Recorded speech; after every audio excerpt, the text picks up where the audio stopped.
There is a difference between illiterate and literate. Illiterate अनपढ़, literate पढ़ा लिखा। Illiterate कौन हो सकता है और पढ़ा लिखा कौन हो सकता है?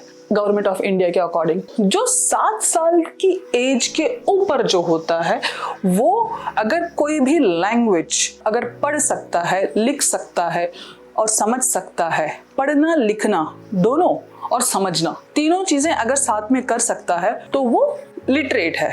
भले उसके पास कोई ग्रेजुएशन या डिग्री कुछ हो या ना हो, लेकिन वो लिटरेट में काउंट किया जाता है। अगर कोई सिर्फ पढ़ सकता है और लिख नहीं सकता तो वो इलिटरेट में आ जाता है। आप ये कहोगे कि नहीं मैं पढ़ सकता हूँ, और कोई लिख सकता है और पढ़ नहीं सकता तो वो भी इलिटरेट में काउंट किया जाता है। और ये पढ़ना लिखना जो भी है वो 7 साल की एज के बाद कंसिडर किया जाता है।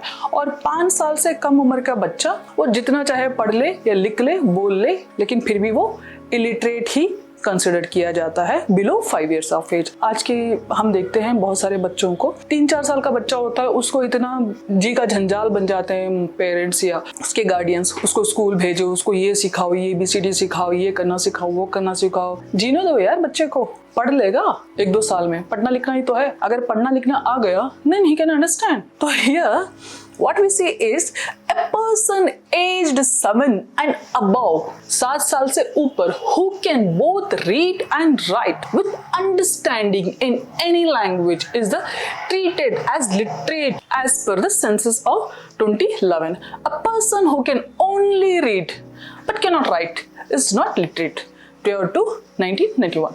Census of India treated children below 5 years of age as illiterate। जो 5 साल से जो कम उम्र के जो बच्चे होते हैं वो क्या होते हैं?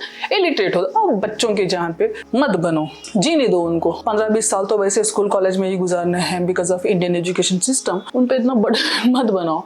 As per census of 2011, the literacy rate in India stood at 73% of Indians are literate, पढ़े लिखे हैं। 80.9% for female, 80.9% for males। लगभग अगर 100 मर्द हैं, मेल हैं, तो 100 में से 80 पढ़े लिखे हैं। इसका मतलब 20 अनपढ़ हैं। और अगर 100 women हैं तो 100 women में कितने? 64% are literate and remaining are illiterate for females। और भी UPSC टिप्स पाने के लिए सब्सक्राइब करना न भूलें।